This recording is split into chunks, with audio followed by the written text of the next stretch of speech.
Today I want to show you some tips and tricks while developing levels for 3D games. Did you know that you don't need any other software when you want to prototype a level? Everything you need is already in Godot. I'm talking about the CSG-Nodes. And no, CSG has nothing to do with Counter-Strike.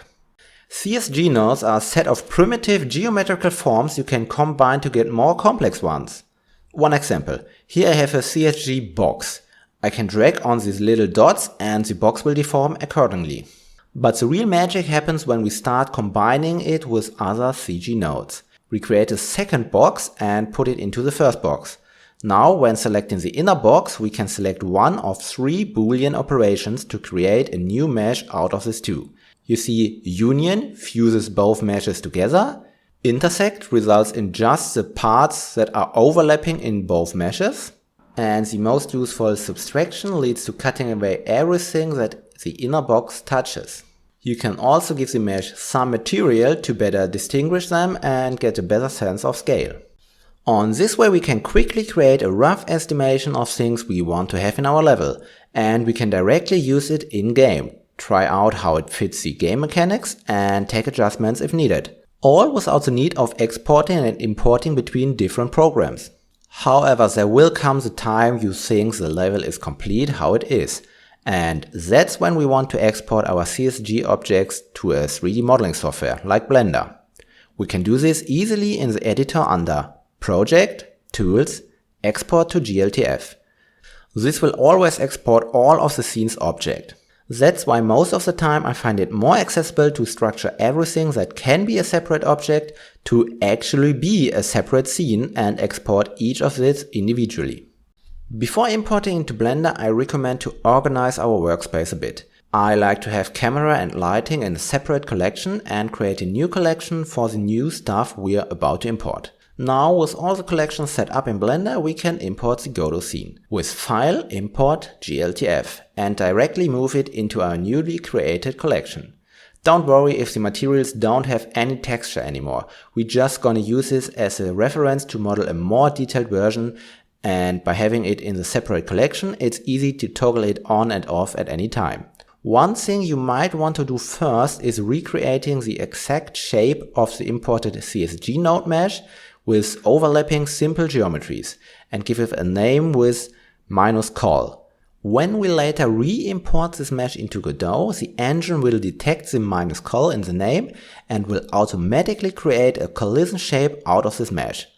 This is not something that you need to do, but it can help to improve performance a little bit. Of course, you can just use the CSG nodes as collision detection, but since these are the results of Boolean operation, they might be a little bit messy and will probably have much more faces than they would need to have. That's not what you would want in a game as a collision object. Recreating the mesh with simple, not connected forms can give you some boost in performance. But like I said, this step is completely optional, and unless you don't have hundreds or even thousands of objects in your scene or developing for a target with low hardware specs, you will most probably not notice a big difference while keeping the CSG nodes directly for collision detection. However, since we will recreate the mesh anyway in Blender, I think starting with a simple form that can be used for collision detection actually don't hurt much. And we can use this created model as a starting point for a more detailed version. So in the end, you should have one separate object that contains the detailed version of the model. Make sure that nothing of the detailed version is reaching out of the boundary of the collision mesh, otherwise objects in the game will pass through this since there is no collision detection on it.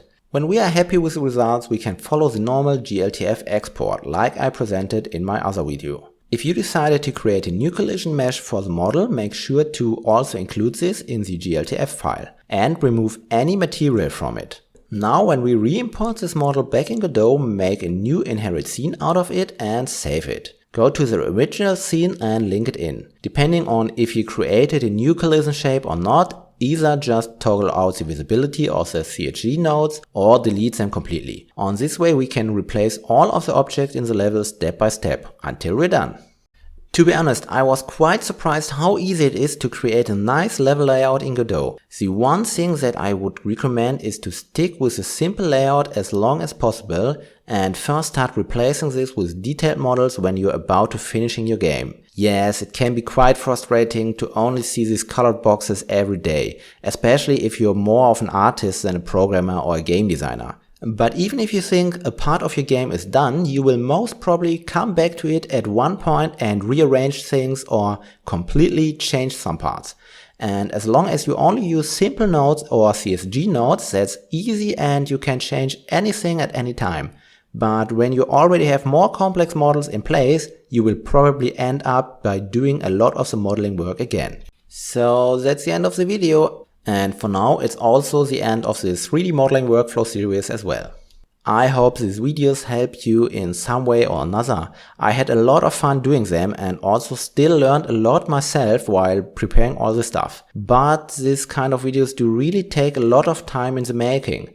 Since I have a full-time job and some other stuff is going on in my life as well, I actually did not have any time in the last 3 weeks or so to actually work on my own game. I'm not saying you will not see any further videos from me. Actually, I have quite some ideas, but I think I need some time to put them off.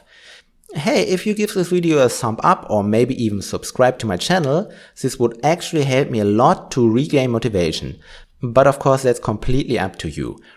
Right now, I can only say thank you really much for watching all the way and have a great day.